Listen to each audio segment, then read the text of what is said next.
คิดตั้งรถคิดตั้งเฮาเจนแล้วคาโรล่าเมื่อนี่ประคำรีวิวพามาหับส้มเป็นโตโยต้าดีโวรุ่นพิเศษรุ่นล็อกโก้เนาะคันนี้เนาะเป็นเกียร์ออโต้มีโฟวินให้น้ำพร้อมจัก2.8ประหยัดน้ำมันสุดๆเลยคันนี้หูตาแจ่งๆแจ่มๆใสๆแบบนี้เนาะมีตา LED ให้น้ำพร้อมโสมหนาใหม่ๆเท่ๆแบบนี้เด้อปี2023นำใส่สีเนาะคันนี้เนาะแบรนด์สามารถปรับพับได้โคตรงามแห้งออปชั่นโคตรเต็มพวงมาลัยปุ่มเนาะคันนี้เนาะนี่หน้าจอเดิมๆมาจากตัวรถมาจากโรงงานเบิดทุกอย่างเลยเด้อ เป็นบอสไฟฟ้าอีกเด้อปุ่มสตาร์ทให้น้ำพร้อมอีกมีแอร์หลังให้ครบสุดเบิดทุกอย่างออปชั่นโคตรเต็มมีเซ็นเซอร์ทั้งหลังให้น้ำพร้อมอีกเนาะเดี๋ยวเราจะพาทุกคนไปรับชมกันเลยสบายดีทั้งสองเองเจนแล้วคาโดล่าเนาะมื้อนี้ประคำรีวิวพามาเบิ่งโตโยต้ารีโวเป็นรุ่นพิเศษเลยค่ะนี่เด้อเป็นรุ่นล็อกโก้งามๆเลยเนาะสีสันโคตรงามแห้งเด้อบ่แม่นสีเขียวขี้หมาเด้อคันนี้เด้อจะเป็นเอิ้นว่าสีปนเทาซะเนาะงามๆเลยแม็กยังเดิมๆมาจากตัวรถได้เด้อออปชั่นเต็มแห้งเนาะ มีกล่องมีจอยครบเด้อปุ่มสตาร์ทบอไฟฟ้าเนาะมีเซ็นเซอร์หลานหลังให้น้ำพร้อมอีกเด้อมีแอร์หลังให้ครบสุดเบิดโดบอกโดบาตกแต่งมาจากตัวรถมาจากโรงงานเลยเนาะทุกอย่างมันงามๆเดิมๆมาจากโรงงานเบิดทุกอย่างถึงตกแต่งมาเนาะเป็นรุ่นพิเศษโดยเฉพาะเลยราคาแม่น1,360,000 บาทเนาะมาโอ้มาลมกระไดใจสดใจผ่อนเป็นเดือนเป็นปีได้ครบเลยเนาะผ่อนได้ทุกสกุลเงินเดือนราคานี้ยังมาโอ้มาร่วมต่อรองกันได้หลายเติบอยู่เด้อทุกคนเด้อตาเฟื่อนตาไฟงามแบบนี้โทรมาได้ที่เบอร์ก่อน7330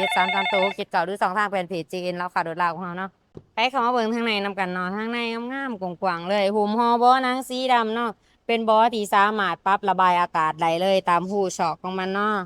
นี่ข้างขอบข้างกับหุ้มห่อหนังให้เรียบร้อยมีฟืนมีไฟให้ครบสุดเบิดทุกอย่างเลยเด้อแวนสามารถปรับพับได้แบบนี้สะดวกสบายเลยเนาะทั้งเทิงก็สิมีลำโพงให้อีกเนาะ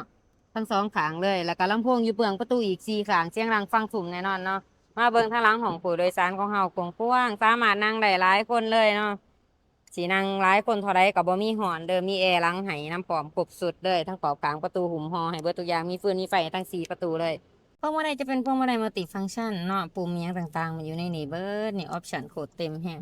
มีหน้าปัดให้แจ้งๆแจ่มๆแบบนี้กิโลแลนกับบ่ร้ายเป็นไรเนาะสำหรับนี่จะมีบอลเบิงโมงเบิงเวลาให้ครบสุดเนาะสะดวกสบายส่องออกส่องแอร์เฮาปรับสะดวกเลยเป็นปุ่มสตาร์ทเด้อคันนี้เด้อเป็นปุ่มสตาร์ทเนาะนี่เนาะเฮาบ่ต้องเสียบกุญแจเข้าก็สามารถ กดปุ่มสตาร์ทนี่มันก็ติดจักรโหลดไหลเลยเนาะและจะมีหน้าจอใหญ่ๆเป็นหน้าจอ Android ให้แบบนี้เลยเด้อหน้าจอโคตรใหญ่โคตรงามสะดวกสบายแห้งเสื่อมอินเทอร์เน็ตเข้าไปสามารถฟังพอฟังเพลงได้ครบสุดเนาะนี่สัมผัสง่ายๆเลยเบิ่งเวลาอยู่นี่ก็ได้เด้อทุกคนเด้อและสำหรับระบบแอร์ของเราจะเป็นระบบออโต้เนาะนี่เนาะกดปุ่มออโต้ก็ได้มาเย็นแห้งเย็นคอยคันเราบ่อยากให้มันเป็นออโต้เราก็สามารถหวยได้ หวยได้เนาะหวยขึ้นหวยลงได้เบิดนี่ปรับอุณหภูมิได้เบิดนี่พัดลมหน่อยๆนี่แม่นหวยลงตัวกาพัดลมใหญ่ๆนี่แม่นเอาขึ้นเนาะสะดวกสบายครับปรับอยู่บนนี่ก็ได้เนาะจะมีโฟวินให้นำเด้อคันนี่เด้อนี่เนาะH2 H4นี่บอลนี่จะเป็นโฟวินสะดวกสบายแบบทันสมัยเนาะแต่จะเป็นเกียร์ออโต้ขับขี่ได้สะดวกสบายผู้หญิงขี่ได้ผู้ชายขี่ดีเนาะ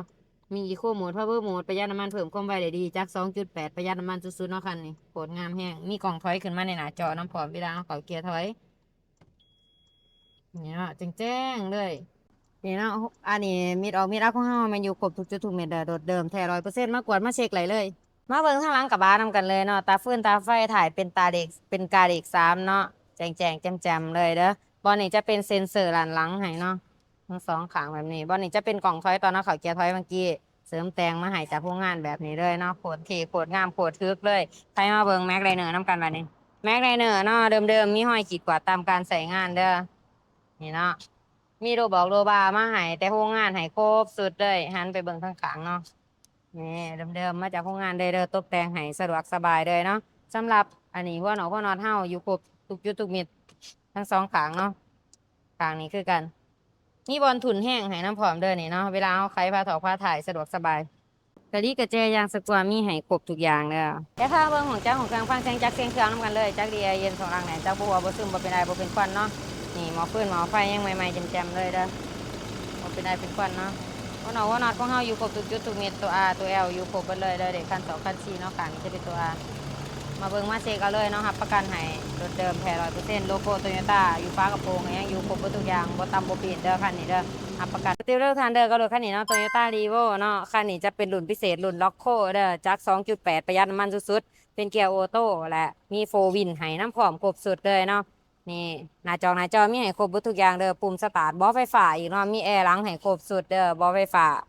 อันเบื้องเดียวเนาะและมีตาฟืนตาไฟเป็นตา LED สมน้ำงามแบบนี้ราคาแม่น1,360,000 บาทเนาะโมมาร่วมกันได้ใจสนใจผ่อนได้เป็นเดือนเป็นปีได้เนาะผ่อนได้ทุกสกุลเงินเด้อทุกท่านเด้อราคานี้ยังมาโอ้ร่วมกันได้ต่อรองกันได้เด้อทุกคนเด้อฝากกดไลค์กดแชร์กดติดตามไว้หรือโทรมาก่อนทุกครั้งที่เบอร์9733โต679หรือช่องทางแฟนเพจของเฮา JN ลาวค่ะเลยลาวฝากกดไลค์กดแชร์ไว้เนาะขึ้นไปโอนซื้อมีประกันผอบ้านไฟให้ครบสุดเด้อของแจกของแถมดอกยาปลาปิงของเฮามีให้ครบเนาะมาเอากันเลยทุกคนบ๊ายบาย